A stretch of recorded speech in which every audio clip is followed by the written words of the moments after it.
All right, ladies and gentlemen, the last manga reaction for today before we all go on break for Weekly Shonen Jump next week. Time to see how this moment between Sareitni and Benjamin goes about. Yo,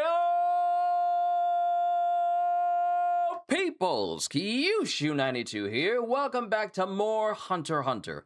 In the last chapter, we saw martial law being enacted, Benjamin basically going to all of the prince's rooms to round them up into one, runs across Camilla, but knows full well her ability relies on people trying to kill her in order for her Nen ability to essentially steal the Nen from them, killing them, and then restoring her back to life.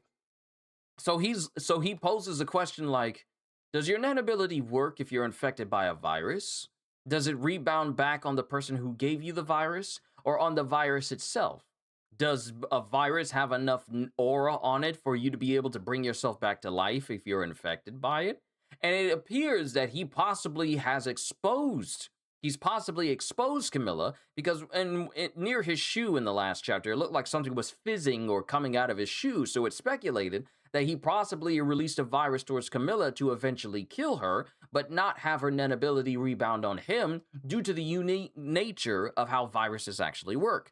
But in the process, he himself falls prey to one of the cursed sacrifices, being Mazwana, who actually succeeds in basically taking her own life, causing the curse that she's been building up for the past several years to immediately latch on to Benjamin. So not only is he dying from the virus that Hulkenberg infected him with, but he's also not going to live through the day due to the unique nature of this curse that's affecting him. So either way, he's going to die. There's literally no way around it. But how this works out in Benjamin's favor, we need to see, because he literally ends the last chapter with him opening fire on Sareitni, and Sareitni knew it was going to happen. So the question is, what is Sareitni's plan fully? So, with chapter 417, Contingency, we literally see Benjamin open fire with his shotgun, and it's a shotgun because it has numerous pellets coming out in a bit of a shotgun-like spray. I thought it was like an LMG, but no, it's a giant combat shotgun. And he opens fire on Sareitni, and he literally blows a hole through Sareitni in that instant. And Salkov is just looking at everything that's going on. Literally looking at everything that's going on. And then after Sareitni's body falls to the ground, Benjamin walks over to him. Your words are a pox upon society. You are hereby sentenced to death. And Benjamin is stepping closer to him, but something is happening to Sareitni where his mouth is open up wide, and there's like this black smoke coming out, and there's also this squelching sound as I guess Benjamin is stepping on his body. And Salkov is just watching going, this is a ruse? Since when? For how long? Sear this into your brain on your way to hell. I am the one who consigned you to oblivion. The bottom of my boot is the last thing you will see. And it shows Benjamin's foot directly on top of Sareitni's face, and then a crush sound as he crushes Sareitni's head. And then Benjamin's face has like a look of just utter satisfaction. He just goes, like he's been waiting for this moment for so very long. And we don't see Sareitni's face, but we do see the result of a person bringing their head down on another person, just sprayed out around Benjamin, but we don't see the actual gore itself. I thought you'd have a counter ability. Looks like you were still practicing, having just learned it. Let me give you a piece of advice. Zetsu is very dangerous. It quells your guardian spirit beasts as well. Do you even hear me? Joker, you shot this man through the torso and physically crushed his head under your boot. And Salkov is watching going, is First Prince Benjamin real? Or is he an illusion too? And if this isn't real, what about them? Because remember, Benjamin killed both of the maids that were tending to Camilla when he walked into her room. The other people that were there with Benjamin, they're on their knees, hands up. Is everyone here seeing the same thing I'm seeing? Hey, you! Yes, sir. If you have the opportunity to provide testimony about this, say truthfully what you saw. He said the same thing as Saraidni. Fourth Prince Saraidni was human scum. I was planning to kill him regardless of the succession battle, so this is basically vigilantism. That piece of trash is absolutely not a fallen hero of the great Kaking succession battle. I executed Saraidni at my sole discretion. His numerous crimes will be laid bare at trial. I have pardons and commuted sentences ready for anyone willing to testify against him. Think it over. And then Salkov is thinking, is it just a coincidence? Could this actually be real? Saraidni really died? Was he really attacked by Benjamin? Is there a way to know for sure? And then Salkov is just thinking of Theta's injury, like the cut on her face. Theta's injury? Only people who use Nen can see it. If that's gone... Salkov and Dungeon will be handed over to the Central Justice Bureau and held there. Our military will also move there and use the 7th floor in its courtrooms as our Joint Force Command Center. Complete the preparations for taking over before I get there. And we have Furykov traveling with Benjamin right now, with Salkov as well. What? Hold on. This just brings into question, is everything that's happening right now, is this an illusion? Or is this all real? What was Saraidni's plan? And then Benjamin walks off on his own. This is where the real battle begins, fellow princes. And then he walks over and he presses into the bottom of his boot, which takes out the vials, the biological weapons that will kill anyone who's exposed to it in a certain amount of time. Sacrifice yourselves. No, this is where the real battle begins. Fellow princes, sacrifice yourselves for the continued prosperity of the great Kakin Empire. And then he walks off. And then he's speaking to his own men. How many princes? 2, the 5th and 6th. So few. Where are the others? The 3rd and 7th princes escaped before the proclamation. A hunter assaulted Conjidol and assisted in the 7th prince's escape. We can use that as leverage. After taking over the Justice Bureau, open a special tribunal and slap HA with an extradition order. Demand they search and capture the 3rd and 7th princes in exchange. One thing I can say before I continue on about Hunter x Hunter is that the dialogue is so very detailed, so you know the ins and outs of everything that's explained to people. No shortcut words, no cut and dry for a lot of people. When things are explained, they are explained in great detail. That's one of the things I really appreciate about the series. Demand they search and capture the 3rd and 7th princes in exchange. It seems the 3rd prince might have manipulated Colvin Toba with his guardian spirit beast's ability. Colvin Toba himself admits to aiding and abetting and desires to be held and monitored. No need to hold him. If he was aware of it, it was semi-coercive.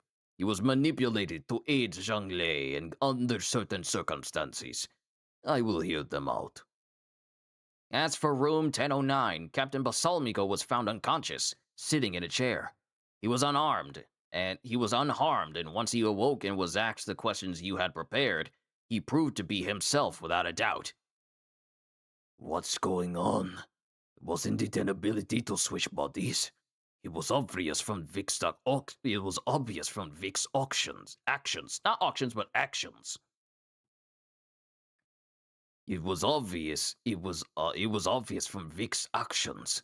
Hulkenberg switched bodies somehow and activated his ability using Balsa's body. I'm just gonna call him Balsa because Balsamico. I get the Balsa milk. I think I'm supposed to be saying it Balsamilco, not Balsamico, but it's Balsamilco. I've actually been saying it wrong. The same way I've been saying Geen wrong, as someone has been so quick to try and correct me on. But it's actually Gene Freaks, not Geen Freaks, as I have been saying it this entire time. But Hulkenberg switched bodies somehow and activated his ability using Balsa's body. The captain also volunteered to be held, and he and Kovin Toba are confined to the mess hall. What shall we do? I will deal with these two princes first. I want to talk to them alone. Everyone, including those in the mess hall, go outside and stand by. Yes, sir. And we have Balsa and Kovin Toba. Yeah, we have Balsa and Kovin Toba in a room, and they all get escorted out. And then we have Tubepa and Tyson. Hello, my dear brother. How do you do?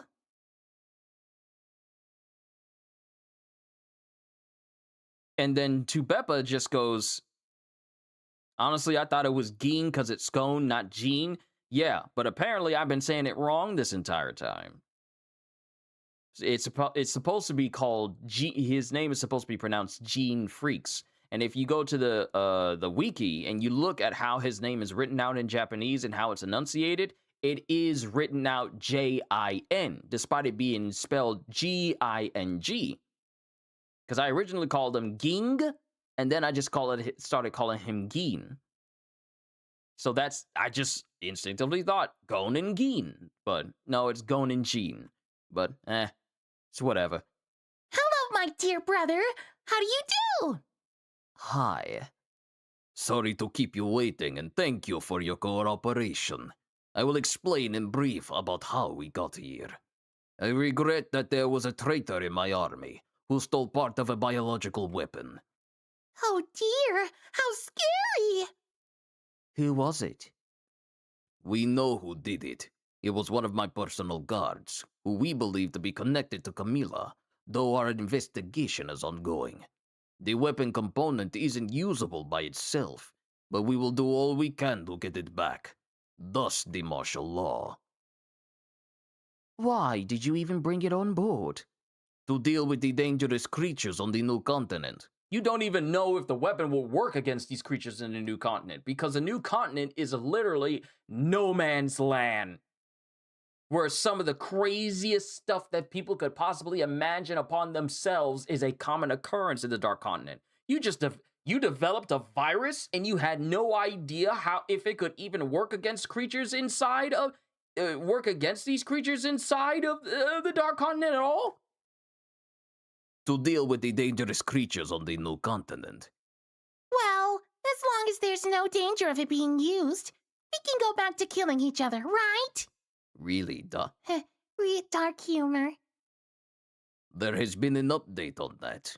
The hunter called Karapika has a theory that if multiple princes are still alive by the deadline, Kakin would lose the protection of its guardian spirit, and the current regime will collapse. However, we can all survive. I brought you here because I thought it would be worth a debate among us all. But I'm afraid some refuse to entertain the idea.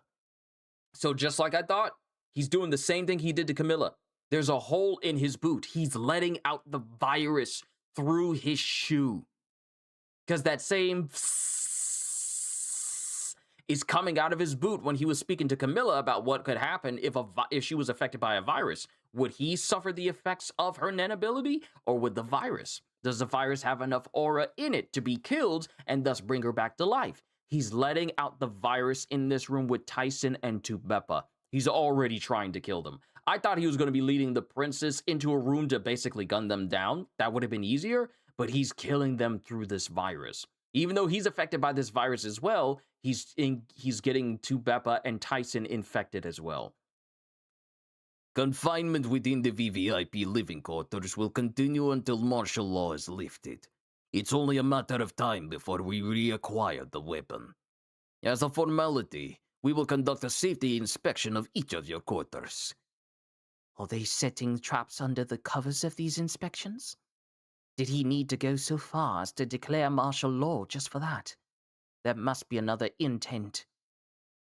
How much of this was true?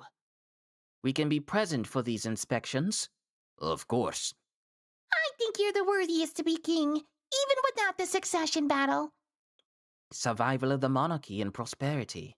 The succession battle has meaning, but even if the theory that the monarchy would collapse if the process doesn't complete is true, and there's a will to overturn the whole thing, the one closest to the throne is still you, and the monarchy would only shift into a military regime. Only once you and Camilla are gone will this proposal be persuasive. And then it just shows the outside of the black whale moving on. And we get more people. We get Benjamin with his group, pretty much having martial law enacted. All Area A, all clear. Area B, secured. All areas of Tier 3 secured. Prince Benjamin arriving. Prince Benjamin on deck. All of his people are there. Balsa and Koventoba. Your Highness? What? I still don't think we should be with you. The attacks that remain inside us are still unknowns. What about troop morale? And if anything happened to you? How trivial. Focus on analyzing enemy abilities if you have time to fret over trifling risks. You risk your lives to take on these enemy attacks. It's what any soldier would have done. The same goes for me.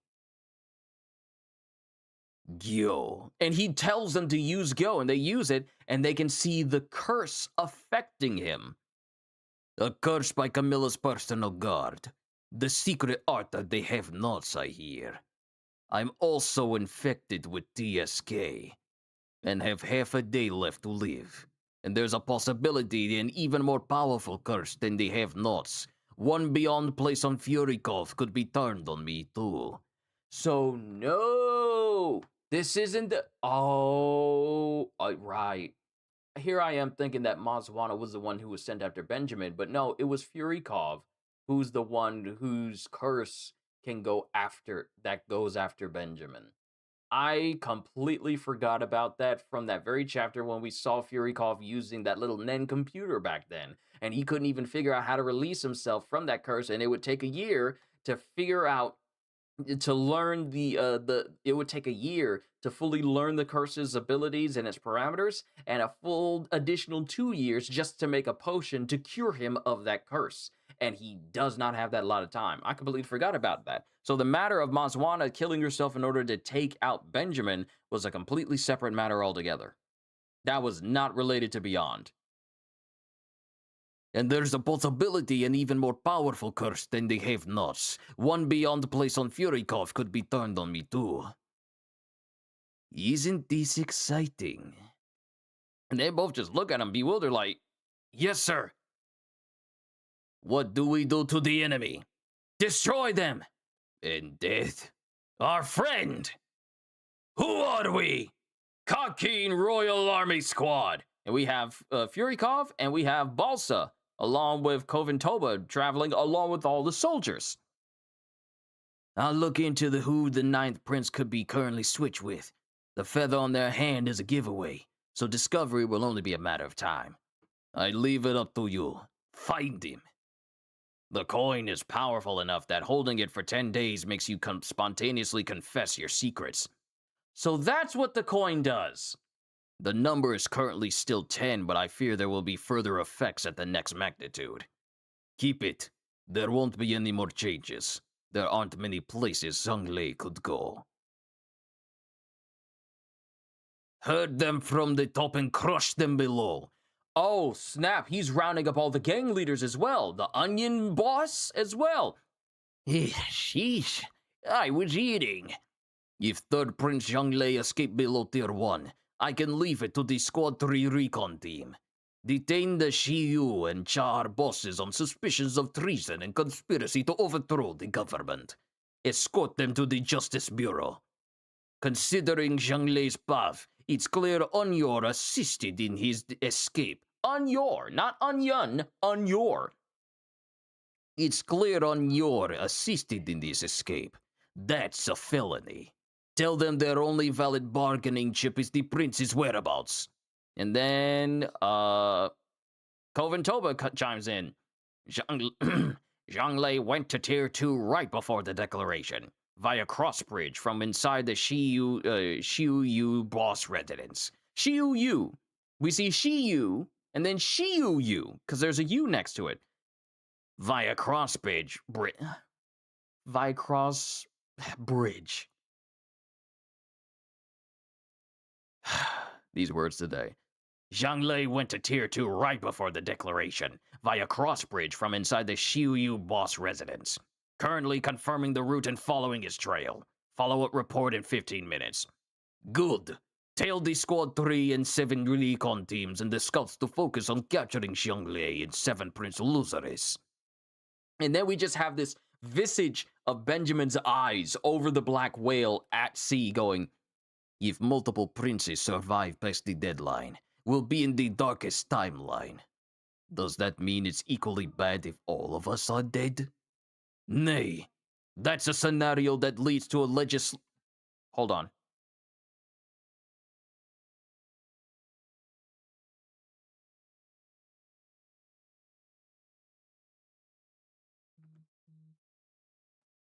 That's a scenario that leads to a legislated national emergency, separate from the succession battle. Emergency Law Article 1, sustaining the monarchy in a crisis. If the monarch as well as all successors eligible for the throne are dead or face inevitable death through unavoidable attacks, such as a bomb, an epidemic, riot, or natural disaster. Camilla has been infected with TSK and will die in 13 to 19 hours. Yep, definitely was infected. Bell can come even during martial law. He's the Surgeon General. Call him now. Bring equipment and personnel from the Central Medical Office. Have the CDC or RSD, anybody, find out whether this is a bacteria or a virus. Struggle all you want. You pull the trigger first. Circumstantial evidence will all point to your terrorist attack. And then we see the aftermath of Seredni's face. We actually see it. And his head is literally gone. Just literally crushed. And just an open space where Benjamin's boot used to be. I don't think dude even tried to clean it. I think he just crushed his head and then just walked out. But Seredni saying that this was going to happen to him? The fact that he just took it on the chin makes me extremely worried. I eliminated Seredni. I feel like I flushed a massive problem out of my bowels. He was a parasite eating Kakin from the inside. He fails as a human being, much less king. I finally have one less weight on my shoulders. I infected 5th Prince Tubepa and 6th Prince Tyson with TSK. They will die shortly after Camilla. I don't have a grudge against either of them. My cadence was wrong. I can even respect them, but they're not king material. I won't waste your deaths. I will protect and guide the next king, and the next, and the one after that as a leader of an ideal nation. Rest in peace. This is a very long inner monologue from one person. I think this might be the longest thought someone has ever had put into panel for Hunter x Hunter that I've ever seen. Because these are just all inner thoughts of Benjamin and Benjamin alone. 11th Prince Fugetsu.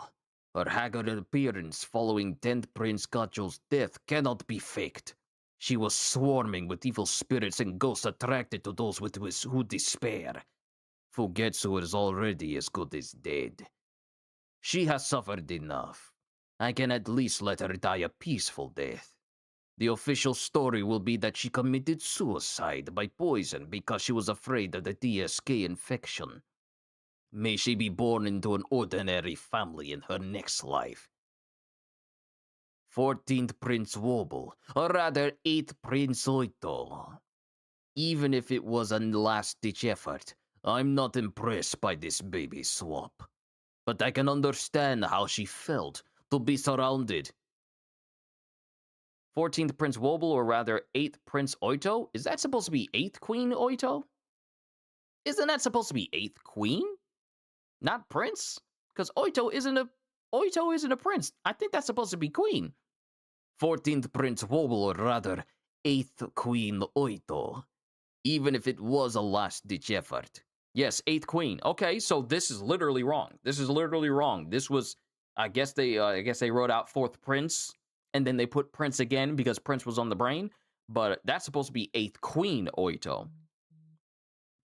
14th Prince Wobble, or rather 8th See, already got me doing it again. 8th Queen Oito. Even if it was a last-ditch effort, I'm not impressed by this baby swap. But I can understand how she felt to be surrounded by a family who would trade a baby's life for riches.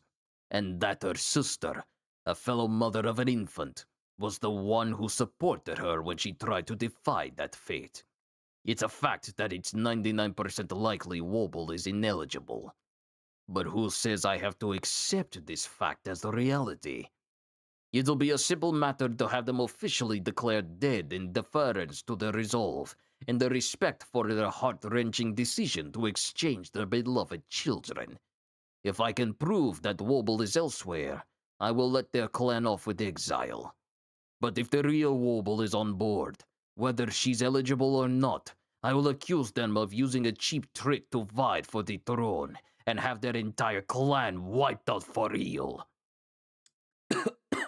Fugetsu looks like a shell of herself, poor girl. Yeah, she had so much life in her when we saw her the first time, chilling with Kacho.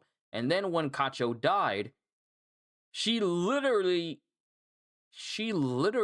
looks like the opposite. It's literally night and day how Fugetsu even looks now. Yeah, out of all the princes, I feel sorry for Fugetsu the most, because she was so close to Kacho. They were thick as thieves, and now she is literally mentally and physically on the decline. Let me see. I will let her, if I can prove that Wobble is elsewhere, I will let their clan off with exile. But if the real Wobble is on board, whether she's eligible or not, I will accuse them of using a cheap trick to vie for the throne.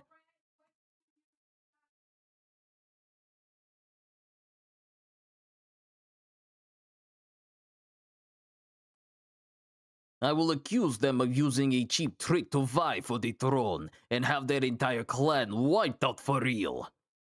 Emergency Powers Act. If the deaths of all heirs are unavoidable and only the current king survives, the current king will immediately name the next successors in order and prepare for a contingency. Before I die, I must eliminate the remaining princes or infect them with DSK. A complete annihilation. And once that future is inevitable, it triggers the act and father will declare my child next in line for the throne. And mind you, the princes that he needs to infect are Zhonglei, Mariam, Lucerus, and Hulkenberg, who is no longer inhabiting Balsa's body at this time. We find out his Oh snap, we finally find out Benjamin's guardian spirit beast's ability.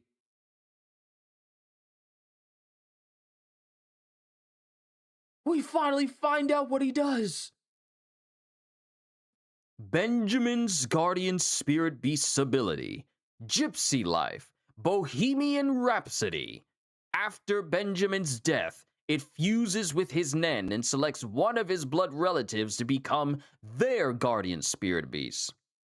Once a prince fuses with a Nen beast and loses their human body, like Prince Kacho, their right of succession is lost.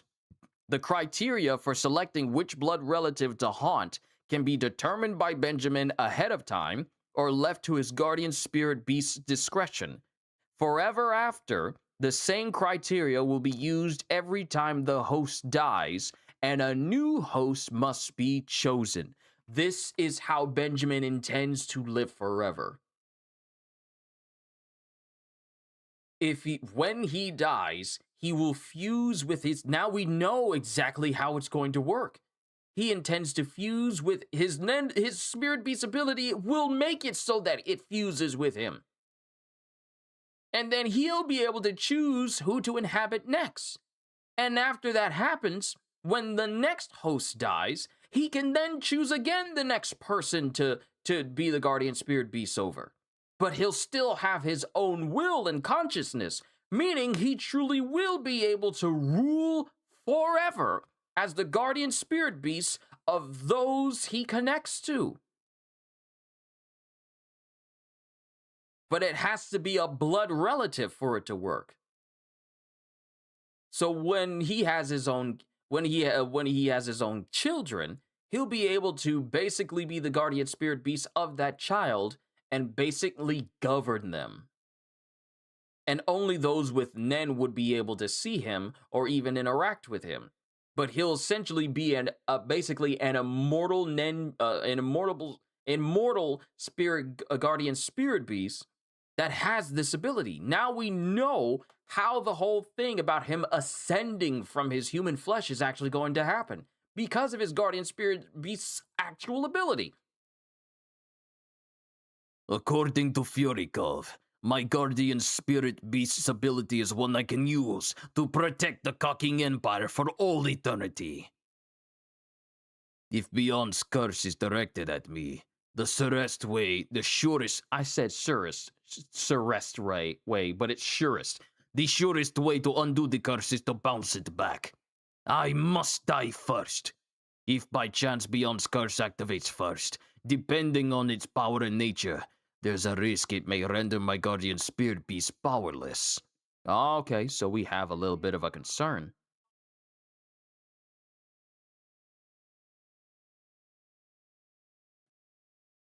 So, if Beyond's curse activates first and gets Benjamin, then the whole Gypsy Life of Bohemian Rhapsody will not work at all, and his plan fails. So Benjamin has to die first in order for it to trigger. But then again, he does say there's a risk it could cause his guardian spirit beast to be powerless. So it's not 100% guaranteed. There's a chance it could be rendered powerless. But it continues. Curse Mother and her treacherous plot. She knew Furikov couldn't eliminate the worst-case scenario that Beyond's curse could be directed at me, and used that to manipulate him.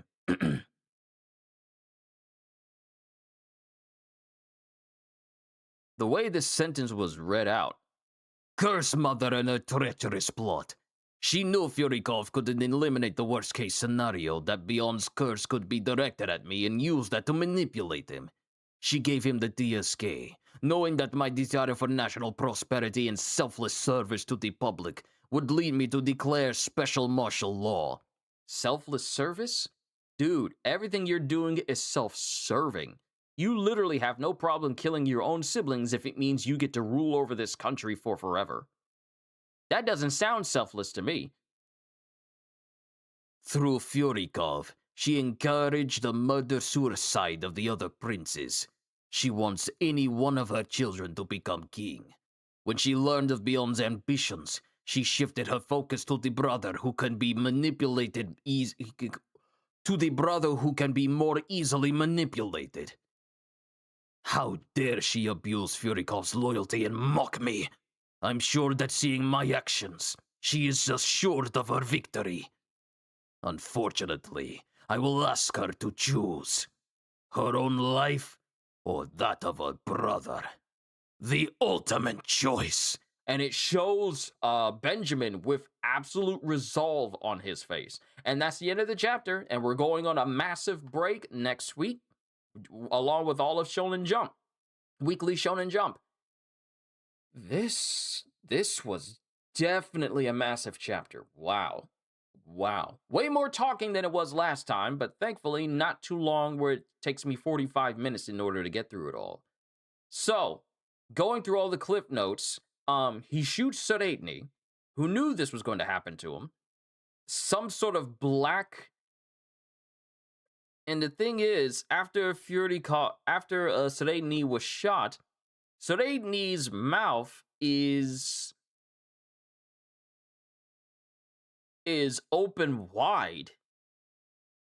And it looks like Benjamin might be stepping on his body to make him cough up blood, but the way his face is looking here and it's on pages 2 and 3. The way Benjamin's looking at him saying your words are a pox upon a society, you are hereby sentenced to death. Saraitni's face looks really odd here. As if it's uncharacteristic of him to be looking this way. And another thing with Salkov is that he brings up the idea, oh yeah, it definitely was blood flying out of his mouth. But, because it shows the blood actually on his face all over. And Salkov brings up the idea of wondering if this is truly real, or if this is an illusion that Saraitni has manipulated with his own nanability for this outcome to come to pass. The fact that Saraitni said, like, hey, once I die, put me in a coffin immediately and let no one see you. Let no one see me at all. So there's if this turns out that everything that Benjamin is witnessing right now is just an illusion, that Saraitni has basically seen himself and he's letting all this stuff happen, then that means that Saraitni is operating on 4D chess while Benjamin is literally trying to, get used. He's not used to because he's quite smart as well. He's going through playing 3D chess, regular chess, but Saraitni is on 4D. And then he just crushes Saraitni's head right then and there. And one would think that this is the end of Saraitni, but the fact that we've seen so many crazy things within this one arc alone, I don't even trust that his head is really smashed. I don't even trust that. I literally don't. And the fact is, we see the holes on Saraitni's body in his torso where he was shot. And we also see the aftermath of Benjamin basically crushing his head with his boot. We see that. Yet I still don't trust it. I don't even trust it. Ain't no way Saraitni died like this so casually. And Karapika hasn't even gotten his hands on the final eyes of the Kurta clan yet. Ain't no way. So I don't trust this.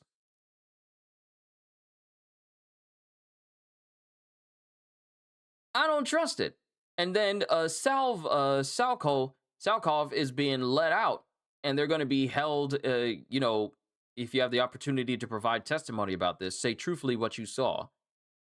And Benjamin is like repeating stuff that Saraitni was saying. I executed Saraitni as my sole discretion. His numerous crimes will be laid bare at trial. Salkov and Danjin will be handed over to the Central Justice Bureau and held there. Our military will also move there and use the 7th floor in its courtrooms as our Joint Force Command Center.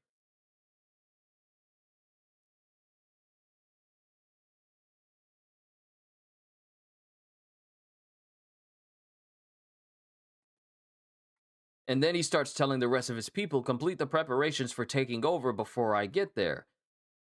And then he activates one of the vials inside of his boots and goes into the room with Tyson and Tubeppa.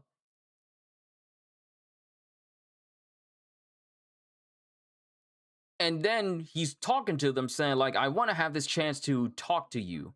Saying, I brought you here because I thought it would be worth a debate among us all. And he lying because he's literally using this as an opportunity to infect both Tubeppa and Tyson. And Tubeppa is very curious about everything that's going on, and she finds it incredibly weird. But she doesn't know that she's been infected. So these princes here, they have just as much time as Camilla, because Camilla's been infected.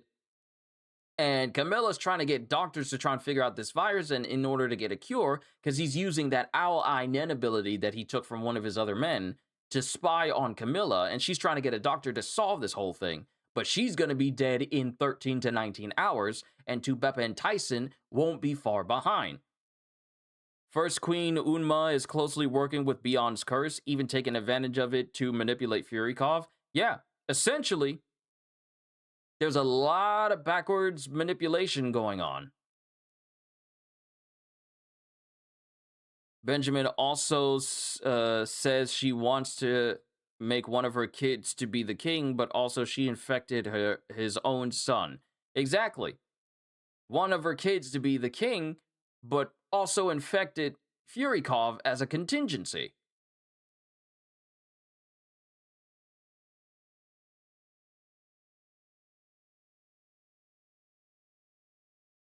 I wonder if she was Seredni. I wonder if she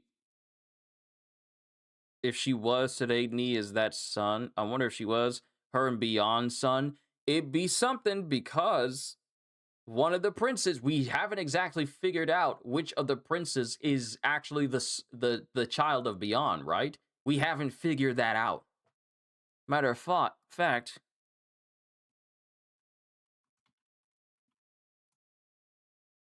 this dude is.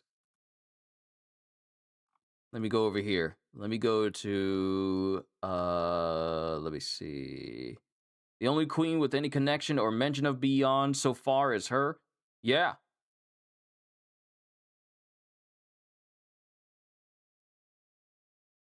Because as far as we know, we were told that one of the princes is also a child of Beyond.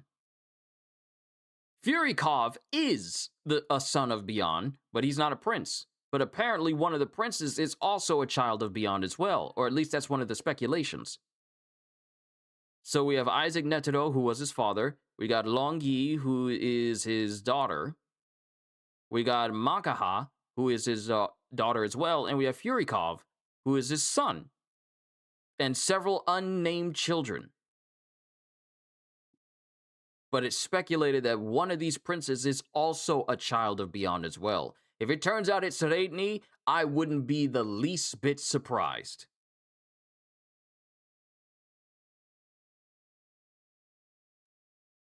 I wouldn't be surprised at all if Seredni is actually a child of Beyond. Seredni also has incredible potential with his Nen. Could be due to him being a Netero. He's the top candidate at the moment. See, that's the same thing that's popped into my head. Out of every single person who's been taught Nen on this ship, Seredni has crazy amounts of potential above any other prince that we have seen in this entire arc. He is also the only one who seems to have the most malicious personality that matches his overwhelming potential and speed and progress. And he's literally what you would call a prodigy in the actions of learning Nen.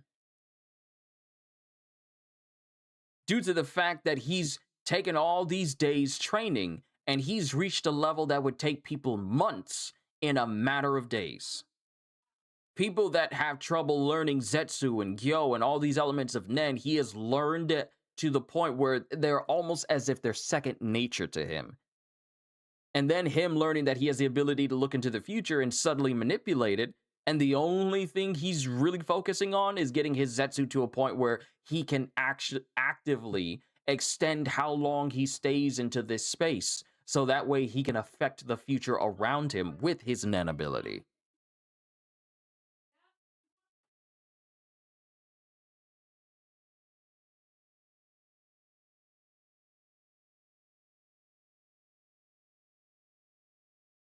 So out of everyone, Seredni has the highest potential to be a child of Beyond. Karapika has to go against this guy. He's too strong already, and he's not even like a couple of weeks into learning Nen. This is crazy. That's what makes Seredni so terrifying. Ever since I saw him, his way of doing things is so... His way of doing things is so, I won't say under the table, but the way he presents himself in different situations is like, we never really see him go all out doing anything, let alone give away too much of himself, which makes him, out of everyone, the most mysterious prince on this entire ship in terms of what his fullest capabilities are, how powerful he is, and his straight up intentions. Even hearing the backstories of people who grew up with him, they knew that he was on a completely different level. Like, that's one story where someone did better than him, And at the ceremony, when that person was about to graduate, Suraidni literally shot him. All because that person did better than he did. Matter of fact, if I go down here, because I got his whole thing, appearance, personality. Let's see. Yeah, here it is. Despite his seeming laissez-faire attitude towards many things, I don't see people use the word laissez-faire all that often. Despite his seeming laissez-faire attitude towards many things, Suraidni has a tenacious or even ravenous desire to excel in areas which catch his interest, which is why he's going as hard as he is in learning Nen, and a desire to appear effortlessly successful. Suraidni's former classmates during his time at Kakin's Royal Military Academy recount a story of him holding up himself in his room, practicing the weapons field stripping and reassembly drill without eating or sleeping until he broke the Academy speed record, and passing off his efforts as simply playing. This tenacity is witnessed in person as well. Despite Suraidni's generational talent for Nen allowing him to unknowingly conjure a Nen beast before even learning Zetsu, he manages to get his Zetsu activation speed time down to below 3.5 seconds within 4 days of learning Zetsu, yet remains unsatisfied and declares his intent to continue improving until it is below 1 second. That's how terrifying Suraidni is. Because if I pull up Zetsu, let's see. While 10 allows a user to keep aura from leaking away from their body, Zetsu stops the flow of aura from their body altogether. By closing all of their aura nodes, the user is able to halt all outflow of their aura like water from a valve, making their presence much harder or even impossible to sense. So, being able to shut off his aura so no one can detect him at all, he wants to get that sort of activation in under a second.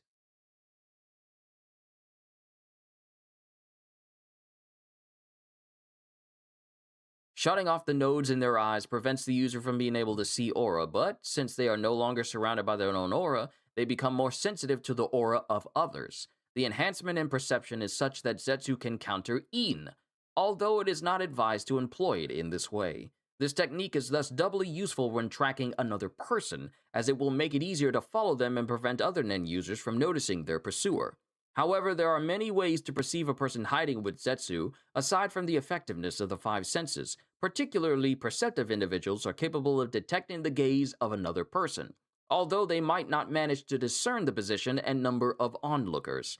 Furthermore, if Zetsu is activated within a certain range from a Nen user, that Nen user might notice their presence disappearing, especially if the Zetsu user's aura is powerful.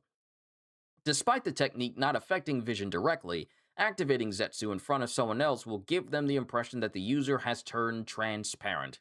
He wants to get this sort of abilities activation in under a second. Zetsu can also be used to relieve fatigue, since it forces the body's external layer of aura to be fully contained within. For the same reason, it can be dangerous due to it leaving the body defenseless against any aura attack. Even a weak attack enhanced with Nen can do massive damage. Since even the thin protection offered by 10 is gone, a Zetsu user is also particularly susceptible to hostile emotional attacks, resulting in their mind becoming as vulnerable as their body. This ability in and of itself, he wants to get its activation in under a single second.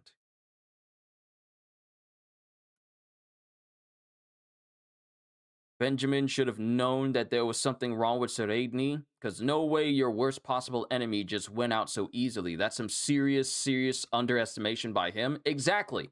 The fact that Benjamin was so gung-ho in this moment that he just literally shot Suraidni, the very person that irks him the most, the very person that he's the most eager to take out because he knows how dangerous Suraidni is, and he doesn't question how easily Suraidni actually goes down with just a simple shotgun, with a simple gut shot, and then crushing his head, and not question, that was way too easy. This man was my biggest op. He was my biggest adversary. He was my biggest enemy. He's the one I wanted to kill the most. and it was the easiest to take him out. He doesn't think about that?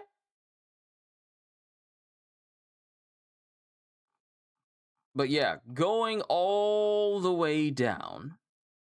I don't know if they have it updated to today's chapter.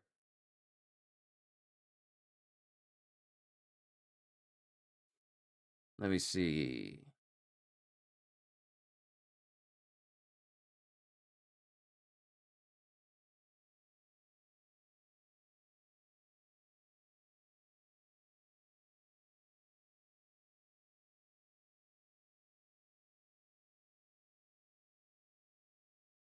Okay, I got worried there.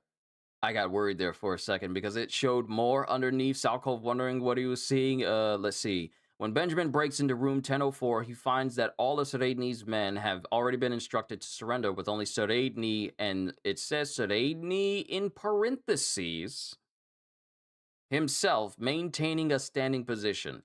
He's still in a state of zetsu with his eyes closed, prompting the first prince to admit he did not think Seredni was a Nen user. Seredni smiles and invites him to spar with him, but is blasted by Benjamin's gun mid-sentence. Benjamin tortures and insults him for a few moments as he agonizes, before crushing his head with his boot. Benjamin then calls his murder of Benjamin... Okay, so they need to fix this, because Benjamin calls his murder of Benjamin. It's supposed to be Benjamin calls his murder of Seredni a lawless act of vigilantism and offers pardons to anyone who will testify against Seredni and reveal his crimes. So this was from today's chapter. Meanwhile, Salkov wonders whether what he is seeing is an illusion and whether everyone in room 1004 is also affected by this extremely realistic vision, and realizes that Benjamin has uttered the exact same words that Seredni used a few moments prior.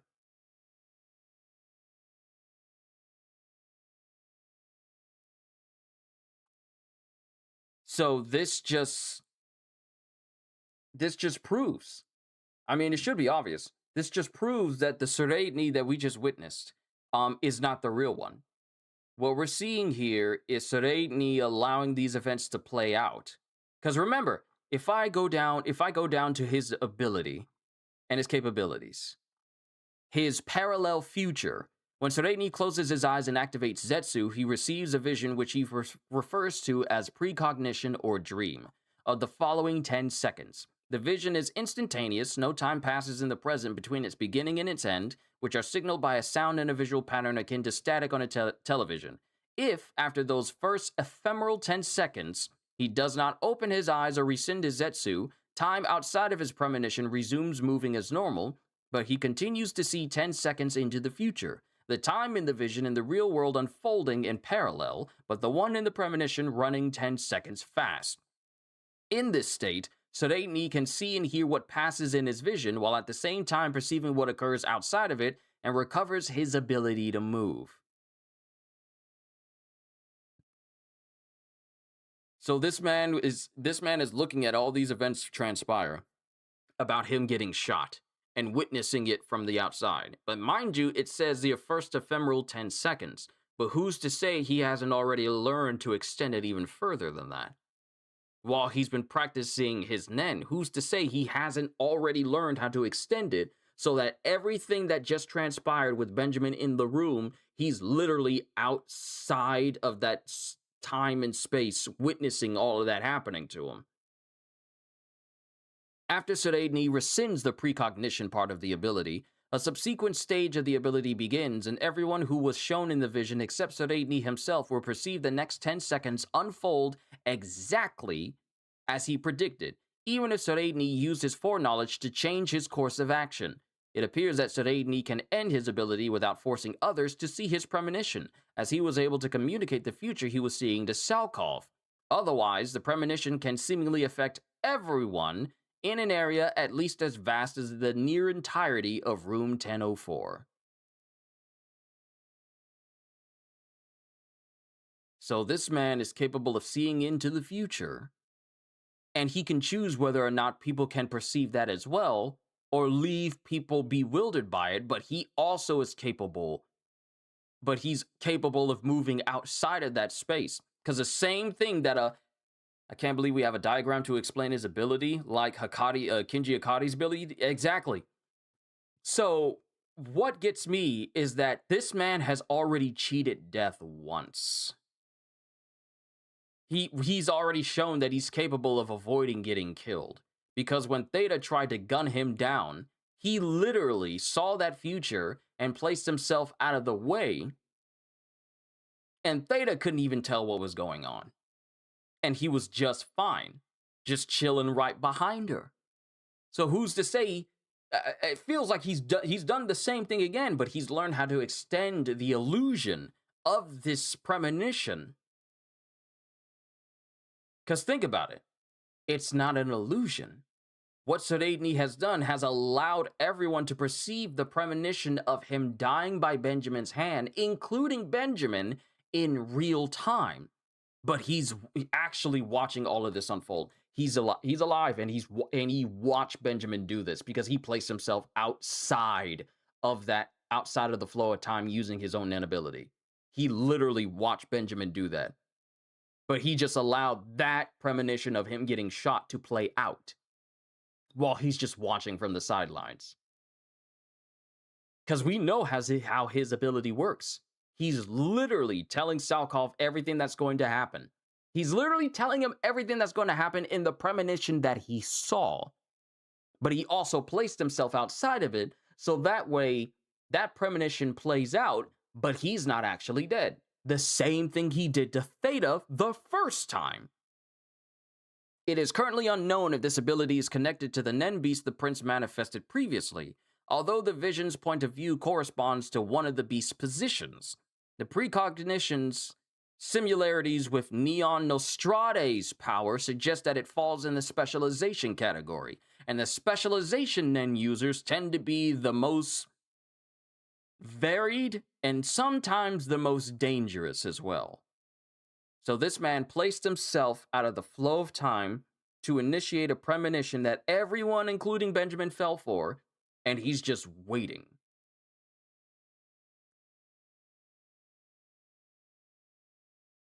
Once again, Benjamin is a fool for not realizing such a thing. Benjamin is a complete fool if he thought simply shooting Seredni and then crushing his head was all there was. Seredni is not dead, and he's just waiting his time out.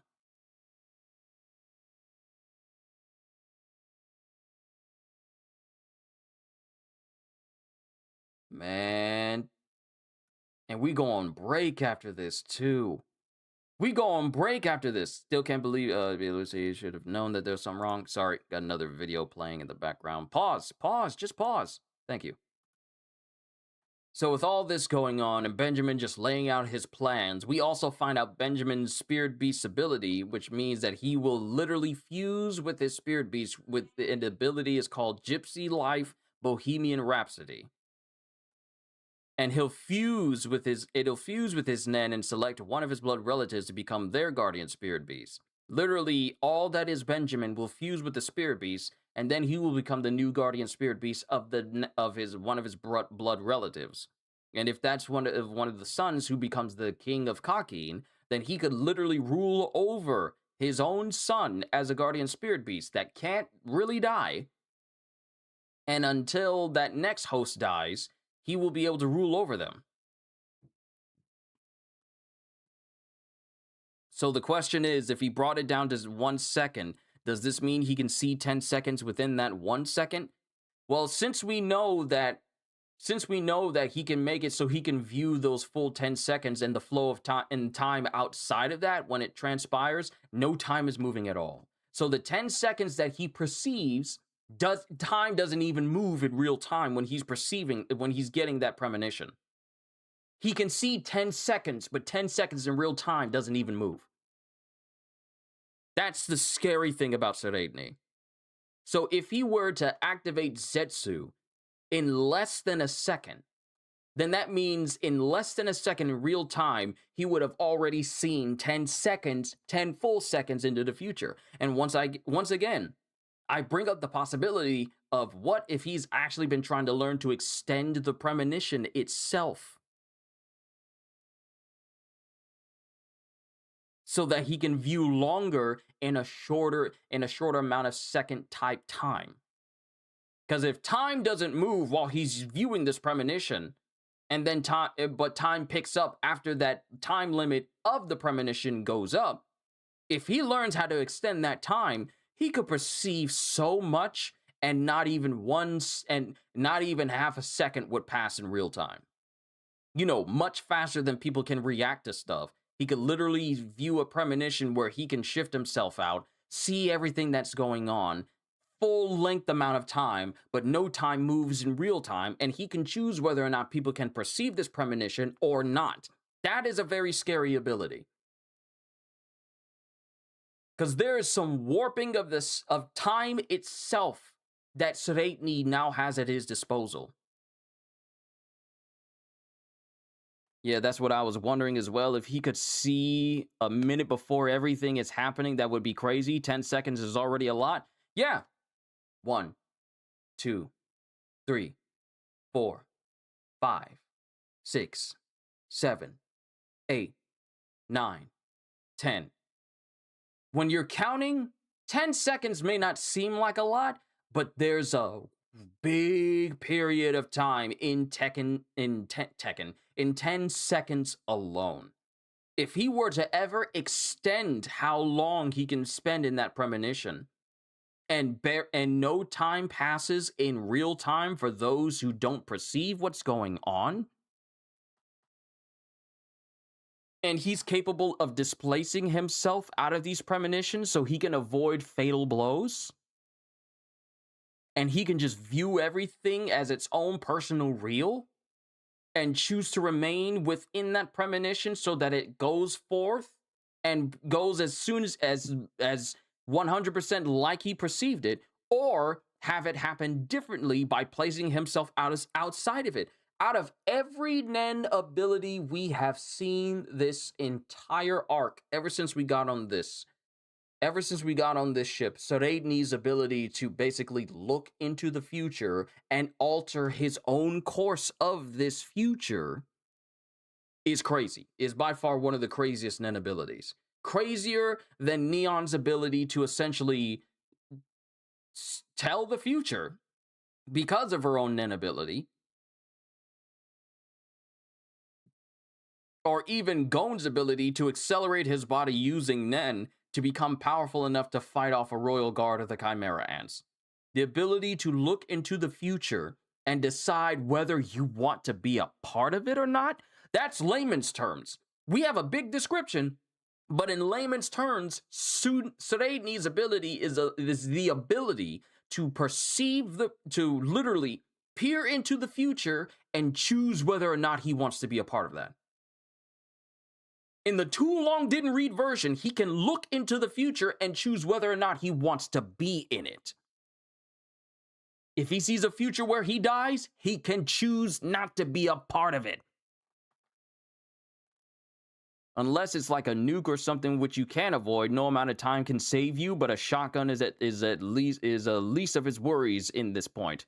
Nanika healing anything and everything with no drawback. Yeah, Nanika healing anything with no drawbacks, that's actually kind of overpowered. It's like regeneration and immortality in One Piece. You really can't get any more overpowered than the ability to basically regenerate from in and everything that happens to your body, regardless of the dismemberment or the destruction. This is along those lines. But being able to see your future and choose whether or not you want to be a part of that future at your own discretion. And like I said, we still don't know if he's learning to try and extend the amount of time he can perceive that future. So we have a few Nen abilities that are quite overpowered, but you do bring up a good point. Nanika's healing of anything and everything, being able to grant Killua's wishes with no drawbacks, even things that should be impossible, that's a very overpowered Nen ability. So much so that the Zoldyck family wants Nanika under their control, because then the Zoldyck family could make literally anything happen. And if they could do it with Nanika not making them suffer any drawbacks, they would literally become the most powerful family in the world, because they literally have a reality warper as a child. But then again, they did say that Nanika comes from the Dark Continent, so I mean, if Nanika comes from the Dark Continent, then that means that everything we perceive in Hunter x Hunter is just the tip of the iceberg in terms of crazy abilities that we've seen. Let's just think about, you know what? I could say let's just think about that, but I've carried on for far too long. Just the fact that Nanika comes from the Dark Continent and has the ability to basically rewrite reality however they want. And Killua has absolute reign over that, but he doesn't abuse it. But he's the only one who can have Nanika use those abilities without suffering at all.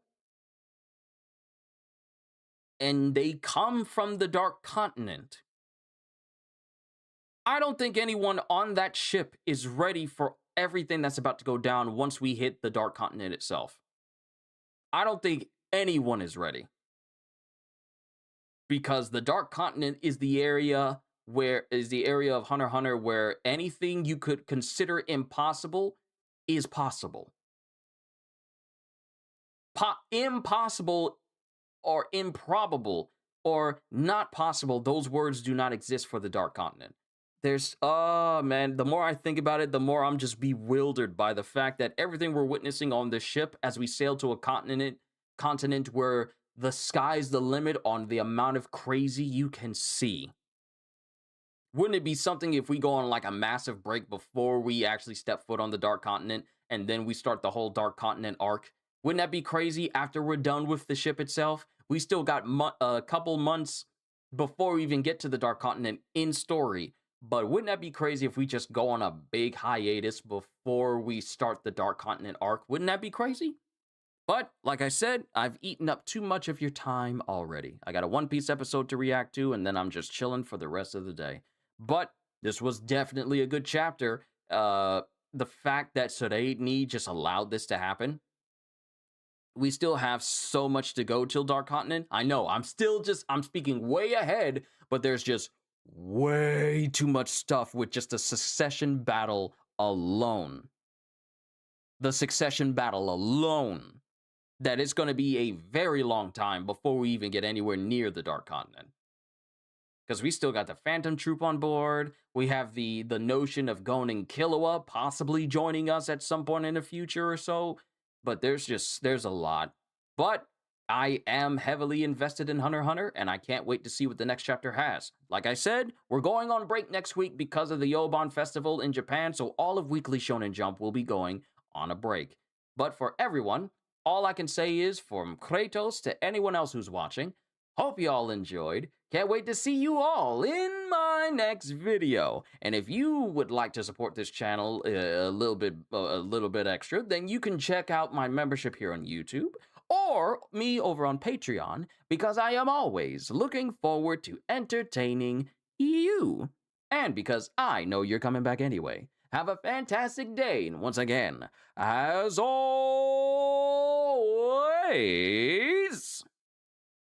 later, peoples! Also, just a question, with Sakamoto ending, you plan to read any other manga? I haven't really reached that decision yet, because I know Sakamoto Days is going to be ending soon. We only have so much left before that's over. But I don't exactly have anything in mind at the moment. I'll probably figure that out later, but I'll let you guys know. But yeah, later, peoples!